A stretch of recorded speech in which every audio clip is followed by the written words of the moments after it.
Hello साथियों, कैसे हैं आप लोग। आई होप कि आप लोग की पढ़ाई बहुत अच्छी चली होगी। बिना टाइम वेस्ट करते हुए हम लोग मैपिंग सीरीज़ में 2025 के पेपर को करते हैं। मैंने लास्ट ईयर लगभग 8 लेक्चर्स लिए थे मैपिंग सीरीज़ में 2024 तक में, और बोला था कि कई सारे डायरेक्टली सवाल रिपीट हो जाएंगे, 10 से 15 मार्क्स आपके बढ़ जाएंगे, आपने अच्छा किया होगा। तो टोटल 9 क्वेश्चन आए थे, जिसमें से जिसने मेरे वीडियोस देखे थे उनके कम से कम 6 तो सवाल सही हो जाते हो। 2-3 और टफ थे, उसमें थोड़ी सी मेहनत लगती, लेकिन 6 सवाल आप उसको हल कर सकते थे अगर सारे वीडियो को देखते, और उसके में जो मैंने एक्स्ट्रा बात बताई थी उसको थोड़ा सा फॉलो करके आपने 1-2 दिन की पढ़ाई की होती, तो आपके 10-12 नंबर बढ़ जाते। तो उसी को सीरीज़ को आगे बढ़ाते हुए हम 2025 को भी सॉल्व करेंगे, और कोशिश करेंगे जो पुराने पेपर्स हैं 2016 उससे पहले उसको भी सॉल्व करेंगे। हालांकि शेड्यूल तो बहुत बिजी है, लेकिन कोशिश करेंगे कि आपके कुछ काम आ जाए ये सब चीज़। पहले सवाल पे आते हैं, इसमें हिस्टोरिकल मैप्स है। हमने पहले बात की कि मैप्स अलग अलग टाइप के होते हैं, सिर्फ ज्योग्राफी के मैप्स नहीं होते जो मैक्सिमम लोग मैप की कोर्स करा रहे हैं। उससे आपको फ़ायदा नहीं होने वाला, आपके बहुत सारे सवाल गलत हो जाएंगे या अटेम्प्ट नहीं कर पाओगे आसान। आपको बाकी मैप्स भी देखने हैं, तो वापस हम इस पर बात करेंगे। अब ये सवाल क्या है, देखिए प्योर हिस्ट्री का सवाल है। श्री विजय किंगडम, श्री विजय जो थे ये रूलर थे, और यहाँ पे मलय पेनिनसुला में रूरल थे ये, जावा सुमात्रा इस एरिया में भी राज करते थे, और उनको एक इंडियन राजा ने हराया था, ठीक है, मिलिट्री कॉन्क्वेस्ट में। अब समझना पड़ेगा कि देखिए आपको ये सारे अगर फैक्ट याद होगा तो आप सीधे टिक कर दोगे, ठीक है राजेंद्र चोला था, लेकिन फैक्ट याद ना हो तब भी आप कैसे अटेम्प्ट करो, सिर्फ कोर ज्योग्राफी की नॉलेज से। चलिए हम लोग इसको देखते हैं। पहली बात है, सबकी लोकेशन आपको समझना पड़ेगा। राष्ट्रकूट एम्पायर कहाँ थे, काकतीय कहाँ थे, इसको थोड़ा ढंग से पढ़ा करिए। दिस इज काकतीय, काकतीय नहीं है। इंग्लिश में कई सारी प्रोनाउंसिएशन गलत हो जाती हैं, और उसकी वजह से हम लोग समझ नहीं पाते बोला क्या गया। जैसे इट्स 7 वाहन, 7 हॉर्सेज जैसे होते हैं, सतवाहना नहीं है वो, सतवाहना नहीं है। अगर आप चीज़ों को ढंग से बोलोगे तोड़ के, तो आप उसको बेटर समझ पाओगे, और हो सकता है आप उस सेंटेंस के अंदर इसका आंसर छिपा होगा। चलिए हम लोग इस पर आगे बात करेंगे PYQ सीरीज़ में। तो प्रताप रुद्र हैं, विष्णुवर्धन हैं, होशाला के। अब बात किया जाएगी कि श्री विजय पर अटैक किसने किया। अब कौन कर पाएगा, बात हो रही है 1030 से लेके 11th सेंचुरी AD की बात हो रही है, उस समय की बात हो रही है, अभी की बात नहीं हो रही। ट्रेन नहीं है उस समय, न फ्लाइट है, न एयरक्राफ्ट है। नेवल से ही कब कर पाओगे मलेशिया जाना होगा तो, या इतना लंबा रूट से जा पाओगे, which is not very possible. आपने पता है कहाँ कई सारे माउंटेन रेंजेस है। तो ये देखिए ये पूरा रूट है, ये गंगईकोंडम चोलपुरम है, यहाँ पे राजेंद्र चोल रहते थे 1010 में, ठीक है। और ये एंशिएंट सिल्क रूट का एक रास्ता भी है, मैरीटाइम सिल्क रूट का। अब इनके पास बहुत ही ज़्यादा समृद्ध नेवी थी, और सबसे पास यही हैं इस एरिया में जो कि उन पर अटैक कर सकते हैं, जिनके पास माइट है।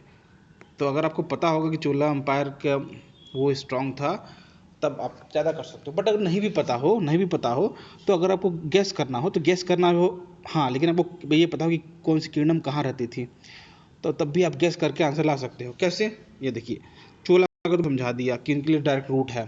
अब किसके लिए डायरेक्ट नहीं है, जिसके लिए देखिए डायरेक्ट रूट है, जो पास है, जिसकी उस एरिया में टेरिटरी, वो जल्दी से कर पाएगा। जो दूर है वो कैसे करेगा, जैसे नेपाल को जाना हो तो इंडिया होके जाएगा सी पे, तो जिसके पास सीधे कोस्टल एरिया में जो है उसके पास बेटर चांसेस है ना, और अच्छी सी नेवी भी है उसके पास, तो जो अंदर रहेगा वो कैसे करेगा अगर उसको सी का एक्सेस नहीं है तो, ठीक है। अब हम लोग इसीलिए वापस क्वेश्चन पे आते हैं। ये कॉन्सेप्ट था, आप समझ जाओ। राजेंद्र चोला के टाइम जो बाकी एरिया में कौन कौन से राजा थे मैं इसकी बात कर दे रहा हूँ। आंसर तो हमारा आ गया, लेकिन बाकी ऑप्शन को हमने देखा। हमने बात की पिवेट्स ना, लास्ट में मैंने बोला था जब सारे मैप्स कराए थे PYQ का, तो पिवेट्स मतलब एक जो हिंज है, जैसे दरवाज़ा होता है, इसको घुमाया जाता है। जो एक सवाल आता है इस पिवेट के चारों तरफ आता है, मेन फैक्ट तो आएगा ही, पर ऑप्शन में भी आएगा, और ऑप्शन से नई चीज़ें निकाल के आएगा, बहुत ही ज़्यादा रेलिवेंट फैक्ट्स होंगे। आपको न लगे लेकिन UPSC को लगती है, वो पिवेट्स होते हैं। तो ये पिवेट्स हो गए। बाकी 3 राजा और किंगडम कहाँ पे है, उनका एरिया क्या क्या है, उनका एरिया ऑफ इन्फ्लुएंस क्या है। तो राजेंद्र चोला तो आ गया, लेकिन बाकी तीनों में से इस तरह से भी सवाल आ सकते हैं। ऑप्शन को सवाल बनाना तो एक चीज़ है कि ऑप्शन को ना क्वेश्चन बना दिया। बट उसके अलावा और भी चीज़ें हैं, उस पर बात करेंगे हम। पहले पहले देख लेते हैं चोला के टाइम क्या थे। चोला यहाँ पे थे, थोड़ा बहुत इस एरिया में पांड्य थे, इनकी राजधानी थी मदुरई। ईस्टर्न चालुक्य की राजधानी थी वेंगी। ये सब याद रखिएगा भाई, ये सारे नए सवाल की बात हो रही है। और जो थे वेस्टर्न चालुक्य बेसिकली महाराष्ट्र वाले एरिया, वहाँ पे महाराष्ट्र वाले एरिया में वेस्टर्न चालुक्य रहते थे चोला के टाइम पे, और कल्याणी उनकी कैपिटल हुआ करती थी। इस टाइम गुजरात में कौन से थे? सोलंकीज थे। अब ये देखिए मोधेरा, यहाँ पे सन टेम्पल है, ये वल्लभी है, यहाँ पे सेकंड जैन काउंसिल हुई थी। और इधर मगध एम्पायर है, लेटर मगध एम्पायर है, इस पर भी सवाल आ चुका है पहले। ये देखिए प्राग ज्योतिषपुर असम को कहते थे। ये भी एक दो क्वेश्चन में आया, तो आपको एरिया पता होना चाहिए, इसलिए मैप को ढंग से डिस्कस किया जाता है। प्राग ज्योतिषपुर, ये कलचुरी कहाँ है? जो एमपी का एरिया है, जबलपुर का एरिया, उधर कलचुरियों का शासन हुआ करता था। ये सारा एरिया, टाइमलाइन को याद रखिए, इसके 100-200 साल के आगे पीछे सब ये हैं, ये सब, तब आप कर पाओगे आगे के सवाल। अब होयसाल एम्पायर, क्वेश्चन में क्या था हमारा, देख लीजिए क्वेश्चन वापस से, चारों नाम याद कर लीजिए। होयसाल के राजा कौन से? विष्णुवर्धन थे। होयसाल बेसिकली कर्नाटका की बात हो रही है। काकतीय कहाँ पे थे? ये बेसिकली वरंगल जो एरिया है ना, उसके आसपास से लेके उड़ीसा के कोस्ट लाइन तक, ये आंध्र के कोस्ट लाइन तक, उड़ीसा तो नहीं जाते वो। और राष्ट्रकूट बेसिकली महाराष्ट्र के थे, लेकिन टाइम लाइन इनकी अलग है, वेस्टर्न चालुक्य वाले टाइम लाइन नहीं है। अब ये देखिए, हम वापस सवाल पे आते हैं। होयसाल डायनेस्टी यहाँ पे है और यहाँ पे ख़त्म हो गई। मद्रास के पास तो है, ऑल्दो वो नेवल फ्लीट रख सकते थे, बट अब चोला के मुकाबले जिनकी टाइमलाइन भी देखिए अलग है, लेकिन इनकी टाइमलाइन तो सेम है आसपास की, थोड़ी सी फ़र्क है। लेकिन इनके मुकाबले चोला के पास, जिनके पास ये सारा एरिया था, बढ़िया फ्लीट थी, वो ज़्यादा अटैक कर पाएंगे। एग्जैक्ट फैक्ट ना भी हो तो भी आप कर पाओगे कि इनके मुकाबले वो बेटर हैं। अब ये तो फिर भी पास है, क्लोज है, बाकी ऑप्शन तो और दूर दूर हैं। ये देखिए विष्णुवर्धन की एक फ़ोटो, ये जनरेटेड ही है पर याद करने के लिए। अब ये बात हो गई होयसाल के टाइम, और भी देख लीजिए क्या क्या हुआ था। इधर कलचुरी थी, कलचुरी की राजधानी थी त्रिपुरी, विच इज़ जबलपुर आज के टाइम पे। त्रिपुरी में कांग्रेस का सेशन भी हुआ था, सुभाष चंद्र बोस के टाइम वाला। इधर सोलंकी से, इधर परमार से। ये टाइमलाइन क्या है? वही 10 से लेके 1200 AD की बात हो रही है। होयसाल, अगर इधर की बात होती ना, इधर कोई आइलैंड होता, वहाँ पे अटैक करना होता, तो फिर भी हम लोग बोलते होयसाल का काम है, बट इधर वो नहीं कर पाएंगे, इधर वो चोला एरिया था, इधर चोला एरिया, ये इनके टाइम की बात है वैसे, बट इस टाइम चोला एरिया था। उधर फैले भी होंगे कई एरिया में, लेकिन मुश्किल है। एक तो टाइमलाइन आपको नहीं पता है, लेकिन टाइमलाइन ना भी पता तो होयसाल कब ज़्यादा एक्टिव थे, कहाँ डोमिनेट थे, वो एरिया अलग है, कैसे कर पाएंगे ये। और ये तो फिर भी ठीक है। बाकी राष्ट्रकूट का एरिया महाराष्ट्र में था, राष्ट्रकूट का एरिया ये वाला था, वो कहाँ जा पाएंगे? उनके पास तो बस इतना ही एरिया था अपने टाइम पे। उनको पूरी सी, जैसे बेसिकली आप कह दो कि कोई दिल्ली से इस टाइम पे कोई जो किंगडम छोटा सा हो, वो यहाँ पे जाके अटैक करे, जीत पाए, पर इतना तो उसको लैंड पार करना होगा। पहले तो ना रेलवे थी, ना रोडवेज था, ऐसा जंगल था पूरा, कैसे कोई कर पाएगा? किनारे वाले कर पाएंगे। तो ये सारे लॉजिक पे आप काम किया करो, आंसर आसानी से आ जाएंगे। तो सवाल से डरना नहीं है हमें, कितना भी टफ सवाल हो, लॉजिक लगाना है उस पर। अगला सवाल आता है हमारा, देखिए ये सवाल तो रिपीट हुआ है, मुझे कई मेरे स्टूडेंट ने मुझे मैसेज भी किया था कि सर ये सवाल तो आ गया है, इसमें से मैचिंग, मैंने बोला था मैचिंग में आएगा भी, कुछ ऑप्शन में आ गया है, महाजनपद वाला क्वेश्चन है। और फिर से वही रिवर पूछा, जितने भी एशियन सिविलाइजेशन थे रिवर के किनारे ही थी। तो पहले भी सवाल आ चुका है, अभी भी आएगा और आगे भी आता रहेगा, कुछ भी आप कर लो। यहाँ नहीं होगा तुम मॉडर्न टाइम में कौन सी नदी किनारे कौन सी सिविलाइजेशन है, नेशनल पार्क है, नेशनल पार्क भी अलग एक सिस्टम होता है, वो भी एक तरह से बायोलॉजिकल सिविलाइजेशन है, एनिमल फौना सिविलाइजेशन है, वो भी उसके किनारे ही होगा। बिना पानी के सब सूना, नहीं रह पाएगा कोई। इसलिए सवाल आते हैं और आगे भी आएंगे, अब ध्यान से इसको पढ़ा करिए इस तरह से सोच के। तो हम पहले बात करेंगे अशमाक है गोदावरी की रानी, ये देखिए सही है। कंबोज कहाँ पे है? कंबोज बेसिकली आपका पेशावर के आसपास वाले एरिया में। क्या वहाँ बिपाशा नदी थी? बिपाशा क्या होती है? ब्यास को बोलते हैं शायद मेरे ख्याल से, बट उस एरिया में है ये, समझ जाओ। अवंती, तो इसका आंसर वैसे ये सही है, ये मैच है, ये भी मैच है। कोसल नरेश, अयोध्या की बात हो रही है। अयोध्या है सरयू किनारे। अवंती है, अवंती मतलब उज्जैन। उज्जैन आपका शिप्रा नदी के किनारे है। और क्योंकि ये किंगडम है तो जो इसका साउथर्न पार्ट है वो है नर्मदा नदी। इन दोनों एरिया में है, तो इसमें से एक ही गलत है आपका। तो सही 3 है। सही कितने हैं? 3 है, सही है। ये आंसर हो जाएगा। अब हम लोग सवाल पे आते हैं, मैप पे आते हैं। महाजनपद काल की वापस बात हो रही है और साथ में नदी भी। अशमाक अशक भी लिखते हैं, तो अगली बार अगर अशक आ गया तो कंफ्यूज मत हो जाना। अशक मतलब ही अशमाक है। अशक मतलब अशमाक। इधर अवंती है, ये बेसिकली आपका नर्मदा नदी है। इधर शॉर्सेन है। शॉर्सेन बेसिकली की राजधानी है, शॉर्सेन की राजधानी थी मथुरा। इधर कंबोज है, इधर भी ब्यासा नदी है। ब्यास नहीं होती वो, बेसिकली इंदस का ही पार्ट है कंबोज में, लेकिन यहाँ तक आता है। और क्या है इसमें? अंग। अंग बेसिकली बिहार में जो एरिया है उसको अंग बोलते हैं। अंग की राजधानी वृज, मल्ल, ये सबको आप फिर से देख लीजिएगा। ये सवाल वापस आएंगे। महाजनपद बहुत इंपॉर्टेंट पार्ट है एंशिएंट सिविलाइजेशन का। एंशिएंट से अगर 5 सवाल आएंगे तो एक सवाल इस एरिया से आ जाएगा, क्योंकि काफ़ी बड़े एरिया में था, काफ़ी लंबे टाइम तक था। तो ये वापस आप सारा देखिएगा। वत्स, मत्स्य, मत्स्य की राजधानी थी विराट, जयपुर जिसको बोलते हैं आजकल हम। मल्ल बेसिकली नेपाल बॉर्डर तक है, काशी तो आपको पता ही है। पांचाल बेसिकली बरेली वाला एरिया है, उस एरिया में है। फिर कुरुक्षेत्र वाला एरिया, हस्तिनापुर, कुरुक्षेत्र, दिल्ली के बॉर्डर वाला एरिया। उसी में एक मैप है ये। Kamboj north west frontier area में है, विपास नदी किनारे है।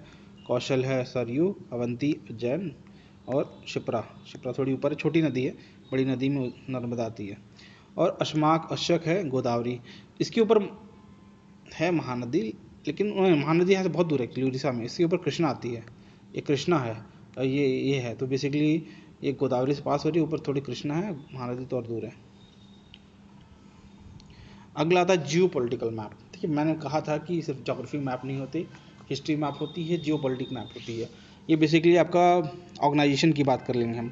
ऑर्गेनाइजेशंस वाले कई सारे सवाल आप अभी भी आते हैं, आगे भी आएंगे। बिम्स्टेक, शार्क, आसियान, ठीक है। इंस्टीट्यूशन वाले ऑर्गेनाइजेशन भी आएंगे, इंस्टीट्यूशन वाले ऑर्गेनाइजेशन। और ये वाले भी आएंगे, बड़े बड़े रीजनल, मल्टीनेशनल ऑर्गेनाइजेशन जो होंगे, इससे भी सवाल आएंगे। तो इस बार का सवाल था नाटो से। अब देखिए, नाटो में 32 कंट्रीज़ हैं जो मेंबर है नाटो का। कितनी है? 32। अब आप कैसे याद रखोगे 32 के 32? एक मेरे फ्रेंड कह रहा हूँ मैं, एक मेरे स्टूडेंट ने मेरे से बोला कि सर 32 के 32 कैसे हम याद रखेंगे? मैंने कहा आपको 32 याद ही नहीं रखनी, आपको वो 5-6 याद रखना है जो उस मेजर एरिया में होते हुए भी इसका पार्ट नहीं है। वो तो आसान है ना, 6 नाम तो याद रखना आसान है। 32 कंट्री है, टोटल 36-37 जो कंट्रीज़ हैं यूरोप में, उसमें से 32 याद मत रखो आप, लेकिन 6 तो याद रख लो। टोटल यूरोप में नहीं है, एक्चुअली नाटो की बात हो रही है। NATO plus Canada plus USA total जोड़ के 36 हो जाता है आपका। यहाँ भी 30-32 कंट्री हैं, लेकिन आपको 3-4 नाम ही याद रखने जो यूरोप में होते हुए भी नाटो का पार्ट नहीं है। अब वो कौन सी हैं? वो तो आसान है याद करना। पहले हम देखिए आंसर पे आते हैं। ऑस्ट्रिया नहीं है, ये नाटो का पार्ट नहीं है। स्विट्ज़रलैंड नहीं, लेकिन वो ऑप्शन में नहीं है। बल्गेरिया है, क्रोएशिया है, सर्बिया नहीं है, सर्बिया नहीं है। स्वीडन 2024 में बना था, ये भी है। तो आंसर इसका हो जाएगा ओनली 4। 4 सही है, 2 गलत है। अब हम याद कैसे रखें? देखिए, जब से रूसो यूक्रेन क्राइसिस हो रही है, चल रही है, क्राइसिस जब से चल रही है, तब से यूरोप में बहुत सारे सवाल आ रहे हैं। कभी नेशनल पार्क आ जाएगा, कभी यूक्रेन की बाउंड्रिंग कंट्री आ जाएगी, जो 2023 में आई थी शायद, 24 में भी आया था, इस बार भी आ गया। तो एक तो ऑर्गेनाइजेशन के रूप में है, ऊपर से मैपिंग के रूप में भी ये सवाल है। आपको मैपिंग इतनी स्ट्रॉन्ग रखनी है कि जो अगर आपको फैक्ट्स याद भी ना हो तो आप अपनी जोग्राफिकल एक्यूमेंट से, मैपिंग नॉलेज से भी इसको सॉल्व कर पाइए। इस तरह से मैपिंग कोई नहीं कराता, ना पेड कोर्स में ना फ्री कोर्स में। अगर आप इसको ढंग से देख लेंगे तो आप 3-4 सवाल एक्स्ट्रा सही कर पाएंगे, तो आप जनरली छोड़ देते हैं, मतलब 8 नंबर। दिस इज़ मेक और ब्रेक। अगर आप कर पाओ आपका फ़ायदा है। चलिए आपको मैप दिखा देते हैं। देखिए कौन कौन से हैं नाटो में। ये है कनाडा है, यूएसए है, फिनलैंड, स्वीडन, ये तीनों है नॉर्डिक कंट्रीज है। यूके है, आयरलैंड नहीं है, इसको याद रख लीजिएगा आप। दूसरा कौन सा नहीं है? देखिए इधर सारे हैं, इधर सारे हैं, इधर सारे हैं। कौन नहीं है, लेकिन कौन नहीं है इसमें? स्विट्ज़रलैंड नहीं है और ऑस्ट्रिया नहीं है, और ये कौन सा है हमारा? सर्बिया नहीं है, और ये हंगरी नहीं है। और ये देखिए, ये बाउंड्री तो है ही हमारी, सारी लड़ाई तो इसी की है कि ये तो बेसिकली रसिया का सपोर्टर है। सारी लड़ाई तो इसी की है कि यूक्रेन को वो नाटो में डालना चाह रहे थे, तो इसलिए भी सवाल ऑब्वियस था। वो चाह रहे थे कि बेसिकली नाटो वाले चाह रहे थे कि यूक्रेन नाटो का मेंबर बने, यूक्रेन भी चाह रहा था, लेकिन रशिया नहीं चाहता कि उसकी बाउंड्री पे नाटो वाली फोर्स लेके खड़े रहें, जैसे कि वेलेस्ली के टाइम पे था। Ring of fence policy Wellesley की आपको याद होगा कितना था, 1870s के टाइम की बात है ये, 70 की बात है ये, 75 रिंग ऑफ फेंस पॉलिसी लाए थे वेलेस्ली। उसी तरह से ये चाह रहे हैं कि इनके आसपास नाटो कंट्री न रहे, और जबरदस्ती फेंक रहे हैं, तो फिर लड़ाई इसीलिए हुई कि तो ये कंट्री तो हमें क्लियर पता है कि यूक्रेन नहीं है, मोल्डोवा नहीं है। यूक्रेन होता तो फिर ये लड़ाई होती नहीं, या तो बमबारी हमें यूएसए पे होती, बाकी यूरोप पे होती, लेकिन सिर्फ यूक्रेन से लड़ाई नहीं होती। बेलारूस तो उनका सपोर्टर है। तब हमें फ़र्क किससे पड़ेगा? इधर क्या है हमारा? सर्बिया, इधर है ऑस्ट्रिया, इधर है स्विट्ज़रलैंड, इधर है हंगरी, सर्बिया बोस्नियान है, नॉट हंगरी, बोस्नियन हर्जेगोविना, ये आयरलैंड, ये तो दूर है, इसको कोई मतलब नहीं है। थोड़ा साफ मैप में अगर आपको ये चीज़ देखना हो तो ये देख लीजिएगा। ये पुराना है, तो 2024 का पहले का मैप है, 2023 वाला इसमें दिया नहीं, लेकिन ये भी मेंबर बन गए थे। ये नहीं है मेंबर, सर्बिया नहीं है, इधर एक छोटा सा कोसोवो भी नहीं है, इधर बोस्नियन हर्जेगोविना, लेकिन इतना ये मैटर भी नहीं करता। फिर है ऑस्ट्रिया, फिर है स्विट्ज़रलैंड, ये सारे हैं जो नाटो में नहीं है, बाकी सारे बड़े बड़े हैं। तो आपको लग रहा है कि आपको याद करना पड़ेगा 32 नाम? आप बताइए, नहीं याद करना पड़ेगा ना, वो 6 नाम 5 नाम याद ही करने हैं, आराम से करेंगे आप, ये सारा करना है बस। लेकिन ये मैप यूरोप का जरूर देखिए, अब इससे अगली बार पूछ लेगा चेक रिपब्लिक के चारों तरफ, दो ये छोटी कंट्री नहीं पूछेगा, लेकिन ये घुमा के इसी मैप से पूछेगा। आप ये मैप जरूर ध्यान से देखिएगा। Europe is still relevant and still important. हालांकि इस बार गल्फ से सवाल आएगा, गल्फ से एक सवाल तो पक्का आएगा। अब गल्फ वाली जो कंट्री हैं, middle east is not the right word, हमारे लिए ये है वेस्ट एशिया, हमारे लिए वेस्ट एशिया है। ये यूरोसेंट्रिक वर्ड है मिडिल ईस्ट। क्या फ़र्क होता है कभी हम और बताएंगे, बट मिडिल ईस्ट हमें नहीं कहना चाहिए इंडिया में रह के, हमें सिर्फ वेस्ट एशिया कहना चाहिए।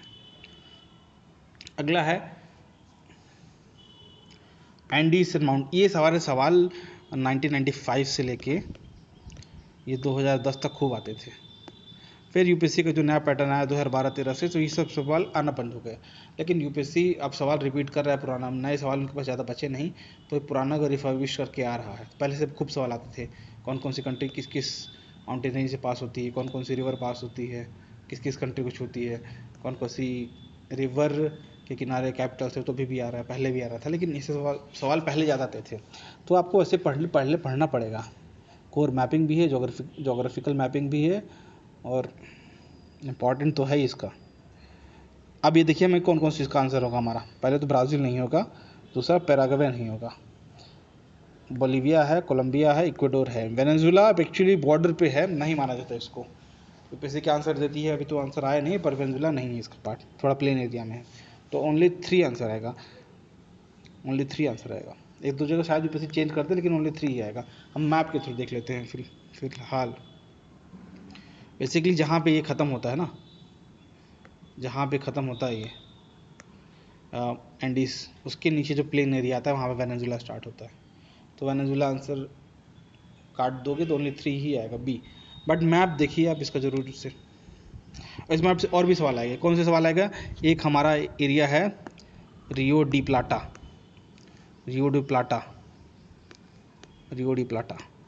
दूसरा है Pantanal, one of the largest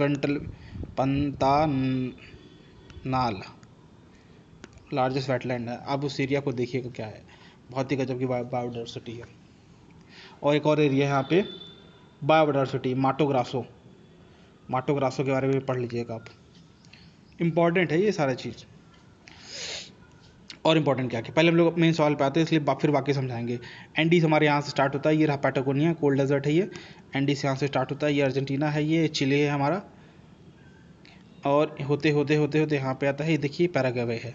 Paraguay is not part, Bolivia part है, चिली पार्ट है, फिर कोलंबिया पार्ट है, ये रहा कोलंबिया, और इक्वाडोर पार्ट है, और ये है वेनेजुला। कुछ एरिया में देखिए लाइक करता है 10% 20%, तो हम लोग प्रॉबेबली कह सकते हैं कि यूपीएससी आंसर वो भी दे देगा सी। तो ये आपके विजडम के ऊपर है, आप चाहो तो उसको भी मार्क कर लो, बट बेसिकली बाउंड्री बनाता है, तो जनरली आंसर नहीं है।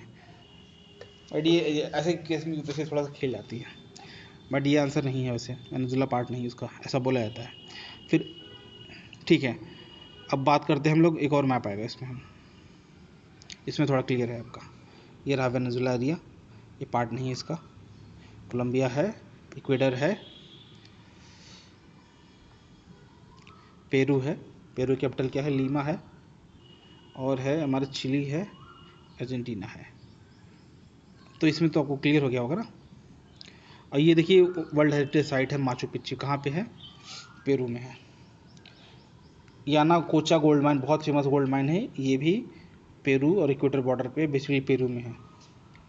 अब थोड़ा जो इंपॉर्टेंट बायोडाइवर्सिटी एरिया है उस पर डिस्कस कर लेंगे। ब्राज़ीलियन हाईलैंड साइड से, तो यहाँ से खूब बारिश इस एरिया में होती है लेकिन अंदर नहीं आ पाती इस एरिया, और इधर भी तो बेसिकली वो ब्राज़ीलियन हाईलैंड है, तो यहाँ से बारिश नहीं जा पाती, इधर माउंटेन है, तो एक एरिया ये बचा। तो अगर सवाल आता है कि ब्राज़ील में इतनी बारिश, वो अमेज़न बेसिन में रिवर तो है ही, पर इतनी बारिश भी क्यों होती है, तो एक रीज़न ये भी है हमारा, यहाँ गर्मी अगर होगी तो यहाँ से विंड लेडन जो होंगी, मॉइस्चर होंगी, इधर आएंगे, बारिश खूब करा के चली जाएंगी, इधर शील्ड से बच जाएंगी, उधर माउंटेन से बच जाएंगी, और इस साइड से भी माउंटेन से बच जाती हैं। तो इधर आपका कोल्ड डेजर्ट बनता है क्योंकि रेन शेडो एरिया जाता है। ये क्या है, पैटागोनिया। पाम्पास क्या है, ग्रासलैंड्स है, ग्रासलैंड्स हैं, टेम्परेट ग्रासलैंड है। ऐसे अमेरिका में क्या होता है, पेरेरीज। हंगरी में क्या होता है, पुस्ताज, पुस्ताज। ऐसे साउथ अफ्रीका में, ऑस्ट्रेलिया में डाउन होता है, साउथ अफ्रीका में बेल्ट्स होता है, ये भी याद रखिएगा आप। मज़ा आ रहा है आपको। ये देखिए ऐसे ही है, ये तो एआई जनरेटेड मैप है।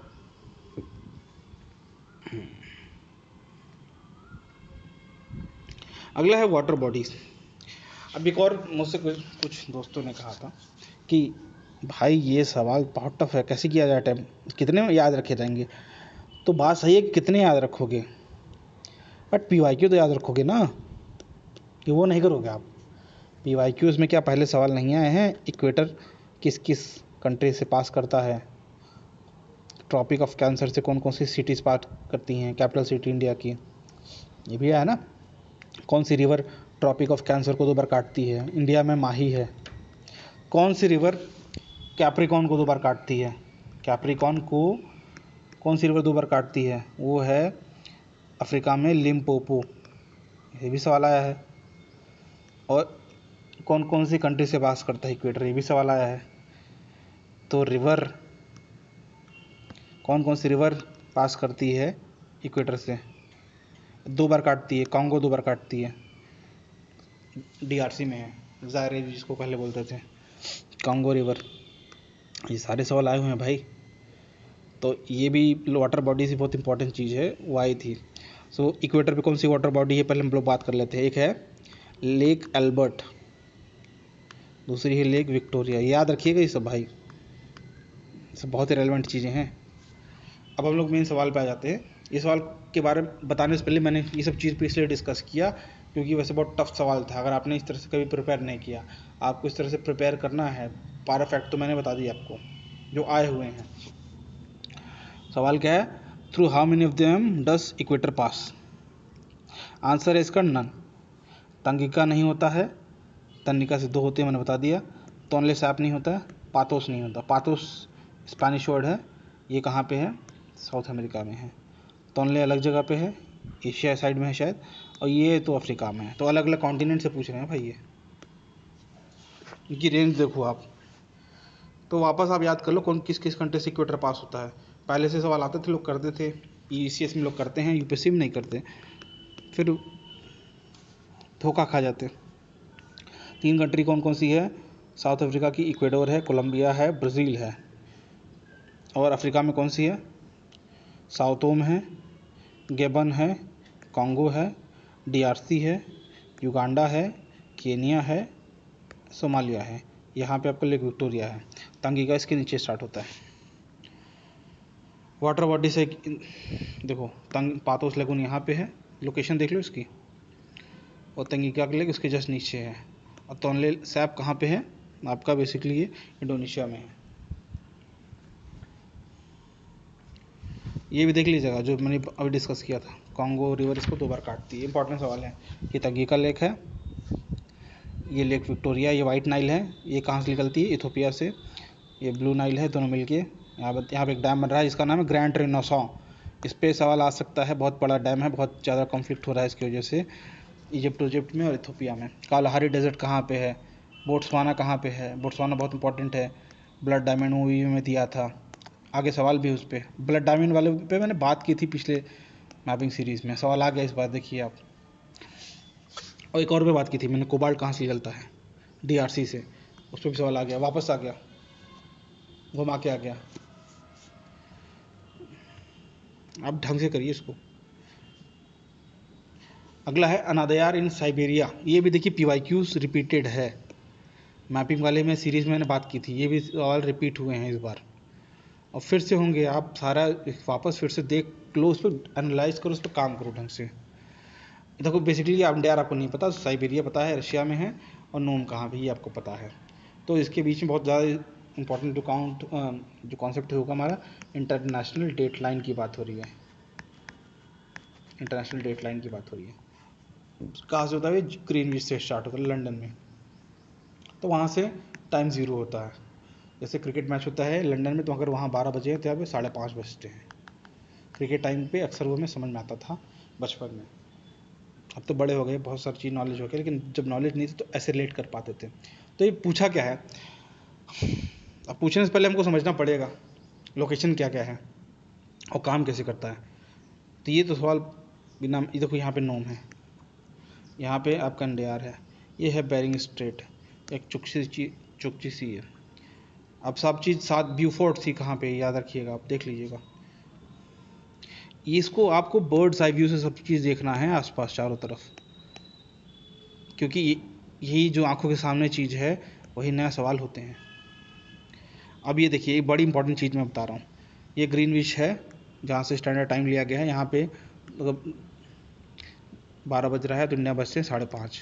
उस समय न्यूजीलैंड में कितने बजते? सामोआ में -13 आवर, बेसिकली 12 रात के 1 बज रहे हैं बेसिकली। यहाँ पे रात के 12 बज रहे हैं, यहाँ पे दिन के 12 हैं, रात के 12 हैं, सेम टाइम पे। सेम टाइम मतलब लाइव, अगर लाइव बात करें, अगर आपको कोई यहाँ से आपको कॉल करनी है साइबेरिया से, तो साइबेरिया में 12 बज रहे हैं रात के, तो यहाँ पे दिन के 12 होंगे, दिन के 12 होंगे। यहाँ पे अंधेरा होगा, यहाँ पे उजाला होगा, और उल्टा चलेंगे तो ये बेसिकली यहाँ से टाइम माइनस जाता है, लिखा है -3, -5, -7। क्यों? क्योंकि 12 है, टाइम पीछे हो रहा है, और इधर से टाइम प्लस होता है, +1 +3। अब ये ऐसा क्यों लिया गया? क्योंकि अर्थ रोटेट्स करती है वेस्ट टू ईस्ट, ठीक है। तो यहाँ पे अगर उजाला है तो सेम इंस्टेंट पे इधर अंधेरा होगा। अगर यहाँ पे अभी धूप निकली है, सुबह के 4 बज रहे हैं, धूप निकलने वाली है, तो यहाँ पे शाम के 4 हो रहे होंगे। अब इन सब चीज़ों को सेट करने के लिए टाइमलाइन बनाई गई है। ये बेसिक कॉन्सेप्ट है टाइमलाइन वाला, टाइम जोन वाला। आपको पता होगा, अपने ढंग से कॉन्सेप्ट वाली क्लासेस की, फिजिकल ज्योग्राफी की। जो चीज़ लोग भूल जाते हैं, जो चीज़ नहीं ध्यान देते, क्योंकि अब ऐसे सवाल, ये सवाल 3-4 बार पहले आ चुका है, अब लोग नहीं कर पा रहे हैं। ये क्यों नहीं कर पा रहे हैं? क्योंकि वो वर्बैटिम में, वर्ब्स में फंस जाएंगे, बड़े बड़े पैराग्राफ में। अब मेन सवाल है मैप का, कॉन्सेप्ट का। यहाँ से सिर्फ आप आधा घंटा दौड़ के भागते हो, 30 किलोमीटर 50 किलोमीटर मान लो, तो पूरा दिन बदल जाता है। अगर यहाँ पे मंडे यहाँ पे मंडे के 12 बज रहे हैं दोपहर के, तो यहाँ पे संडे के 12 हैं, मतलब 24 घंटा पीछे आ गए टाइम में। ये क्यों होता है? क्योंकि टाइम लाइन बनाई गई है, वरना स्टैंडर्ड टाइम हर जगह नहीं आ पाएगा। भले दूरी आधे घंटे की 20 मिनट की थी, तो आपके दिन के सारे 12 होना चाहिए था ना, बस वहाँ पे रात के सारे 12:30 बज रहे होंगे। रात के नहीं, अगले दिन के, क्योंकि धूप तो रहेगी, आधे घंटे में धूप से छाँव थोड़ी हो जाएगी। अगर आपके आज मंडे के 12:30 बज रहे दोपहर के, ये डेडलाइन क्रॉस करते ही संडे के 12:30 होंगे यहाँ पे 9 में। अब इसको ध्यान से सुनिएगा जो मैंने बोला है, इसको फिर से सोचिएगा। हमें ये क्योंकि रियलिस्टिक नहीं लगता कि हम 10 कदम चाहे हैं, एक दिन पीछे कैसे हो गया, बट ये जो हमारी जो टाइम जोन बनाया गया है, जो इंटरनेशनल डेडलाइन फॉलो की जाती है ग्रीनविच मीन टाइम के हिसाब से, उसके हिसाब से एक सिस्टम फिक्स किया गया है दिन का कैसे काम करेगा। बहरहाल अगर आप फ्लाइट से भी जाते तो यहाँ से घूम के इस साइड जाने में इतना टाइम लग जाता 24 घंटा, लेकिन यहाँ से यहाँ रियलिस्टिकली तो बहुत आधा घंटा ही लग रहा है, स्टिल टाइम उल्टा है। ये कॉन्सेप्ट को आप बहुत ध्यान से समझिएगा, ये हर जगह लागू होता है, वहाँ से लेकर ऊपर से लेकर नीचे तक। इसलिए टाइम लाइन थोड़ी तोड़ी गई है कंट्री के हिसाब से, क्योंकि इनका एरिया ये है, तो ये नहीं चाहेंगे कि वो 24 घंटे पीछे रहे, क्योंकि ना पूरा सिस्टम चेंज रहेगा। जितने भी सरकारी ऑर्डर आएंगे कि दिन में मंडे को करना है वहाँ पे ट्यूसडे रहेगा अब यहाँ से उल्टा जाओगे तो उल्टा हो जाएगा, यहाँ पे ट्यूसडे अगर है तो यहाँ पे वेडनेसडे हो जाएगा, यहाँ पे संडे है तो मंडे तो है ही, यहाँ से आपका एक दिन का नुकसान हो जाएगा, वहाँ से एक दिन का फ़ायदा हो जाएगा, एक दिन पीछे आ जाओगे आप। बड़ा इंटरेस्टिंग चीज़ है। तो सवाल क्या था हमारा, साइबेरिया एंड नॉम है few kilometres from each other, ठीक है, but when people at waking up and getting set for the breakfast in this it will be different days, सही है, एक जगह मंडे है एक जगह संडे, स्टेटमेंट सही है। व्हेन इट इज़ मंडे इन अंधेर इट इज़ ट्यूसडे नॉम, नहीं, वहाँ पे संडे होगा, अभी हमने डिस्कस कर लिया इस चीज़ को। इस कॉन्सेप्ट में अगर आपको दिक्कत हो, कुछ लोग होती है, तो उसको बैठ के वापस समझिए। पीवाईक्यूज देखिए, सवाल ये 3 बार आ चुका है, कम से कम 3 बार आ चुका है, ज़्यादा भी आ सकता है। 2011 से पहले कई टीचर कहते हैं 2011 तक पीवाईक्यूज लगा लो, उससे पहले के सवाल रिपीट हो रहे हैं, सिर्फ ये लगा के क्या हो जाएगा।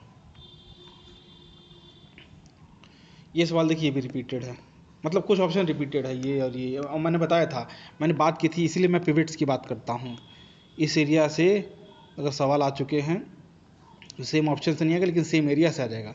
सार्डिनिया किस लिए फेमस है, सार्डिनिया फिश के लिए फेमस है, और एक घूमने वाली जगह है, बहुत सुंदर जगह है, बहुत सुंदर जगह है, आइलैंड नेशन है, बेसिकली ये भी आइलैंड नेशन है।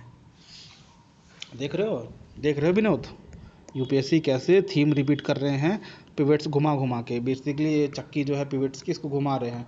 अभी सार्डिनिया पूछ लिए, अगली बार इबीजा पूछ लेंगे, फिर मैलोर्का आ जाएगा, फिर कोर्सिका आ जाएगा, फिर नॉर्मैंडी, मान लो वो तो आइलैंड नहीं है लेकिन घुमा के पूछ लेंगे वो। यूपीएससी से काम करती है भाई, एक ब्यूरोक्रेटिक ऑर्गेनाइजेशन बहुत ही इंक्रीमेंटल लेवल पे स्लोली काम करती है, डायनामिक नहीं होती, वो रेवोल्यूशनरी नहीं होती, एक सिस्टम से काम करती है, सिस्टम से सवाल बनाती है। लास्ट ये मैंने जब डिस्कस किया था, मैंने बोला था ये सवाल आ सकते हैं, बाकायदे सब दिखाया था और सवाल आ गया। ये देखिए कितनी सुंदर जगह है आपकी, ये कौन सी जगह है, बेसिकली स्पेन की जगह है, मलोरका, ये रहा आपका मलोरका, ये है स्पेन। यहाँ पे कैटलोनिया था जिस पे सवाल आ चुका था पहले। मैलोरका इस एरिया में मेडिटेरियन सी में है, ये हमारा है सार्डिनिया, और ये है कोर्सिका, ये है फ्रांस का, ये है इटली का। यहाँ पे एक और आइलैंड है बहुत फेमस है, इबीज़ा। इस पर एक्चुअली छोटा बहुत, भैया मेरे जब छोटे थे तो वो बताते थे, और मैं भी छोटा था तो उनके पास VCDs में इसके गाने सुनते थे, और कैसेट्स में इसके गाने सुनते थे हम लोग बचपन में। एक गाना था वेंगा बॉस का, we are going to Ibiza ऐसे कुछ था, तो वो भी पार्टी वाली प्लेस थी, अभी भी है, बहुत फेमस है, बगल में बेलरिक आइलैंड है। ये सब फिर से बता रहा हूँ, फिर से बेलरिक पे सवाल आएगा तो गलत मत करिएगा आप लोग।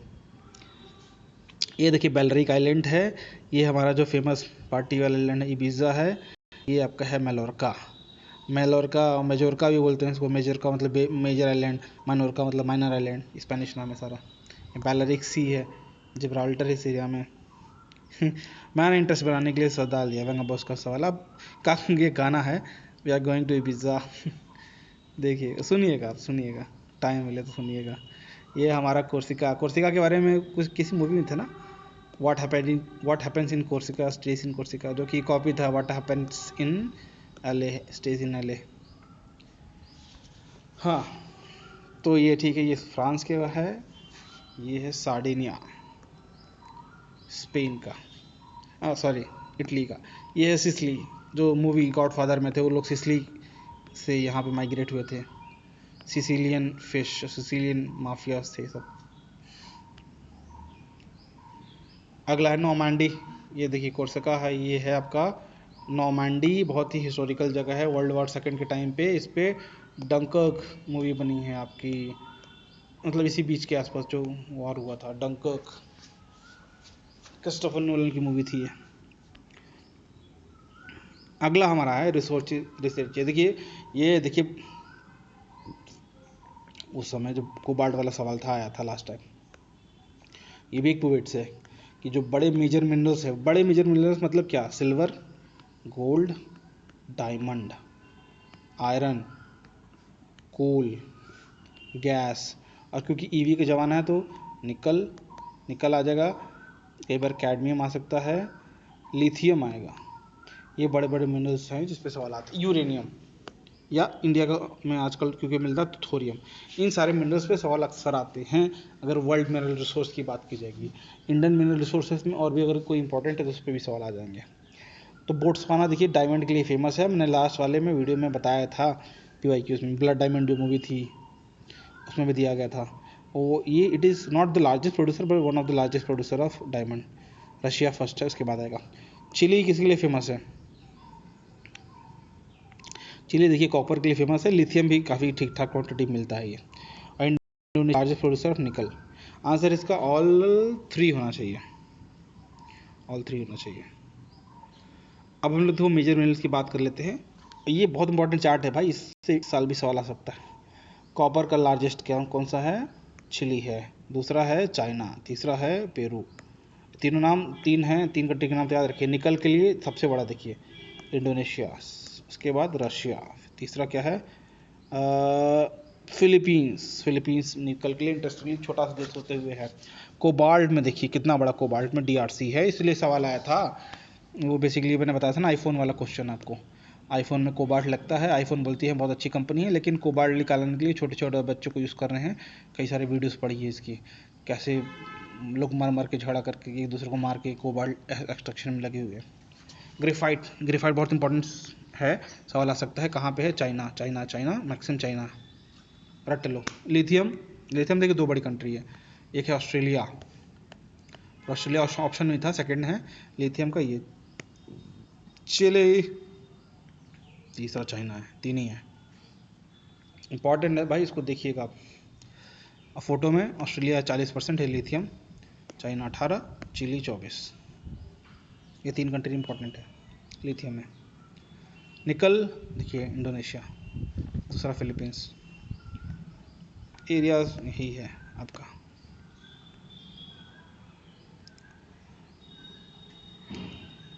ये डायमंड का है बेसिकली फर्स्ट।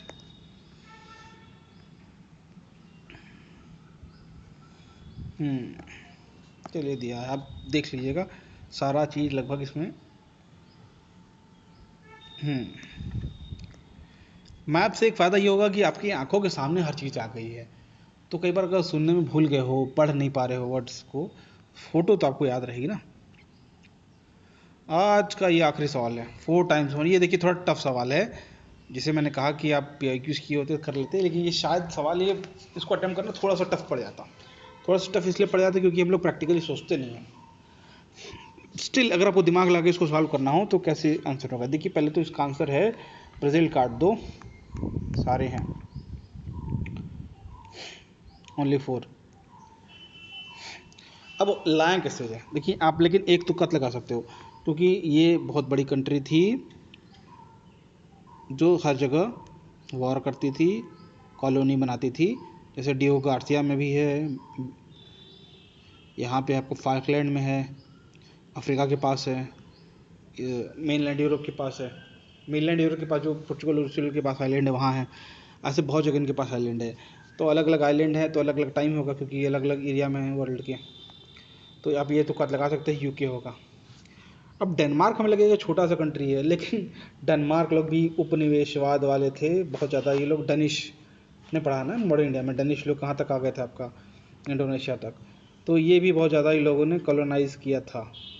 तो अलग अलग आइलैंड थे इनके, जैसे डेनमार्क छोटी सी कंट्री, लेकिन उसके बाद ग्रीनलैंड है, उसके बाद एक और आइलैंड है, ऐसा ही अलग अलग एरिया में इनका भी है।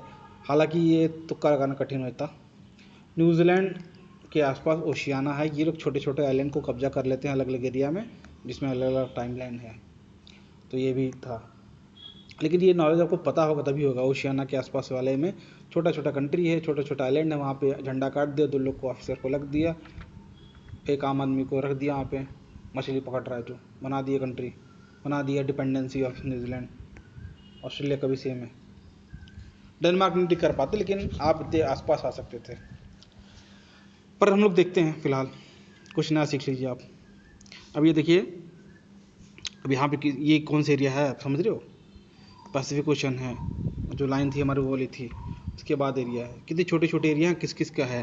देखिए फ्रांस का है, फ्रेंच पोलिनेशिया है, न्यूजीलैंड के पास कुक आइलैंड है, न्यू है, तोकेलू है, यूएसए के पास अमेरिकन सामोआ है, फ्रांस के पास विली से फोतुना है, फ्रांस के पास न्यू कैलेडोनिया है। ये सब अलग अलग जगह ये लोग कब्जा करके बैठे हैं अभी भी।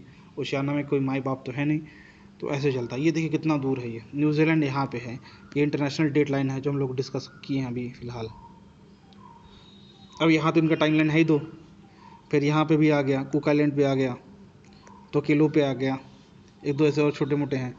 तो यहाँ से यहाँ तक इनका फैला है अलग अलग एरिया में। यहाँ तो है ही, फिर यहाँ पे यहाँ पे यहाँ पे, तो इनके भी 5 से ज़्यादा हैं, 4 नहीं है, 5 से ज़्यादा हैं। उसी तरह इनका भी 2-3 जगह फैला हुआ है, यहाँ यहाँ यहाँ, सॉरी बहुत दूर हो गया, यहाँ यहाँ यहाँ यहाँ यहाँ। हम आपको दिखाते हैं आपको। यूके के कितनी है भाई? यूके के 14 ब्रिटिश ओवरसीज टेरिटरी है, 3 क्राउन टेरिटरी है, और टोटल 9 टाइम जोन है। 9 टाइम जोन है, समझ लो। जबकि ये तो एक ही टाइम जोन में आ गया, ये तीनों, वरना और हो ज़्यादा हो जाते। इधर के लिए एक टाइम जोन है, इधर के लिए एक टाइम जोन है, इधर के लिए एक टाइम जोन है, इधर के लिए एक टाइम जोन है, इधर के लिए एक टाइम जोन है, इधर है, इधर है, इधर है। अब नाम देख लो चाहो तो यहाँ भी है। हम सब समझ रहे हो? इस समय 2026 में जो इन्होंने कब्जा किया है, क्या है वो? तो अब ये ऑस्ट्रेलिया की है, तो इनके पास भी टोटल 9 टाइम जोन है। नॉर्थफ्लॉक्स में है, कोरल सी में है, अशमोर में है, क्रिसमस आइलैंड में, कोको आइलैंड में है। अब डेनमार्क का देखिए कहाँ पे है। ये तो मेन डेनमार्क है, यहाँ है, ये फ्योर आइलैंड में है, और ग्रीनलैंड में 2 है लगभग। इनका भी 4 से ज़्यादा है। ब्राज़ील बेचारा, ये देखिए, ये बाकी जो 3 थी ना, कोलोनाइजिंग पावर थी। बेसिकली डेनमार्क कोलोनाइजर थे, यूके कोलोनाइजर थी, और न्यूजीलैंड और ऑस्ट्रेलिया ऑल्दो कोलोनाइजर कंट्री नहीं थी, लेकिन ये बेसिकली यहीं वाले लोग यहाँ पे जाके बसे हैं, इसी को कंट्रोल कर रहे हैं, तो वापस ये फर्दर कोलोनाइज की थी। तो ये लोग अलग अलग जगह कब्जा करते हैं। अब ब्राज़ील इतना बड़ा होते हुए भी 4 टाइम जोन है उसमें, लेकिन उसके बाहर के आइलैंड पे ज़्यादा उसके पास है नहीं, या दूर ऊपर तो भले होंगे लेकिन बहुत दूर नहीं है, ऐसे कोलोनाइजर नहीं है, क्योंकि वो विक्टिम था कोलोनाइजेशन का। ये एक नॉलेज आपको कई जगह से नॉलेज चाहिए, बहुत जगह आपको एग्जाम में कब काम आ जाए, कैसे काम आ जाए पता नहीं, बट इसको सुन के ध्यान रखेंगे तो आपको फ़ायदा होगा। फिलहाल ये वीडियोस जो है जो 9 सवाल थे पूरे हुए, और इसको आप एक बार सुनिए, टाइम हो 2 बार सुनिए, इसको समझिए और देखिए, मैप्स तो देखिए आप इसको, और पुराना वाले भी मेरे सारे देखिएगा, क्योंकि सारे लिंकअप्ड हैं। एक नॉलेज यहाँ पे, एक नॉलेज वहाँ पे, सारा अगर आप देख लेंगे तो आपको फिर से 8-9 सवाल आराम से आप अटेम्प्ट कर पाओगे अच्छे से, कंफर्टेबली, और आराम से प्रीलिम्स का मार्जिन क्लियर कर लोगे।